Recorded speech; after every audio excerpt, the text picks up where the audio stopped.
این مادر بعد 7 ماه بیخبری از دخترش زهرا که با کودکانش در عراق است پیام گرفت. او در این نامه کوتاه نوشته است احوالشان خوب است.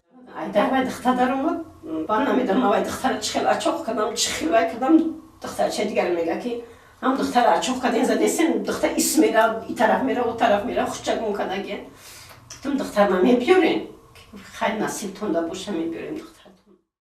سبزگل میگوید باری آخر دخترش به او از محل جنگ از موسول زنگ زد و این تصویرهای فرزندانش را به او فرستاد.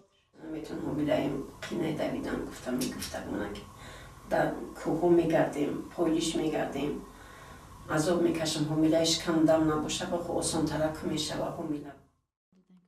زهرا خوجایوا سال 2014 با 4 فرزند با دعوت شوهرش سنت شاکیروف به ترکیه و از آنجا به عراق رفته است. سبزگل میگوید با امید زندگی به او زهرا و فرزندانش را به ترکیه گسیل کرد. آن وقت او درباره درگیری‌های عراق و سوریه چیزی نمی‌دانست. چون آواز گرفته ای دخترش را از آن طرفی گوشی شنید فهمید فرزندش گرفتار شده است. سیمون بود.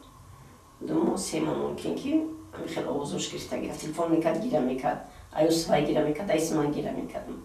کودکان گپ میزدن و چجون مرا میفرد در پیششون باشیم سامانیت که در آسمانی پرت کودکان جای پناهجوی باشه همونجا خودشون میبردن بچه میکردن که سامانیت گفته سامانیت آمده.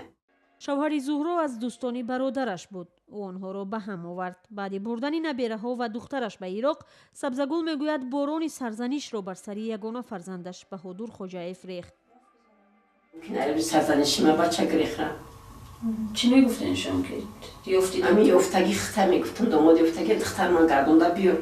بعد چند قطع تلفن کرد گفتم بهادر امدی نبیار کودک آخر گریخته بیار گفت. گریخته بیار بچه‌م. و چجون یک کار میشه و یک کار میشه یک راه میشیدگیست و یک راه میشیدگیست. سبزگل میگوید دیگر از بهادر خبری نرسید. 2 فرزندش چشم بر روحند. حالا که پیامی از دخترش گرفته است می‌دارد نبیره‌هایش از فضای جنگ و خونریزی میرهند و به دیداری هم میرسند. زندگی چه ما ساق سلامتی کودک و زنده ساق سلامتی کودک کم در پیش میگفته هرچه کودک کشمش دستش پیش.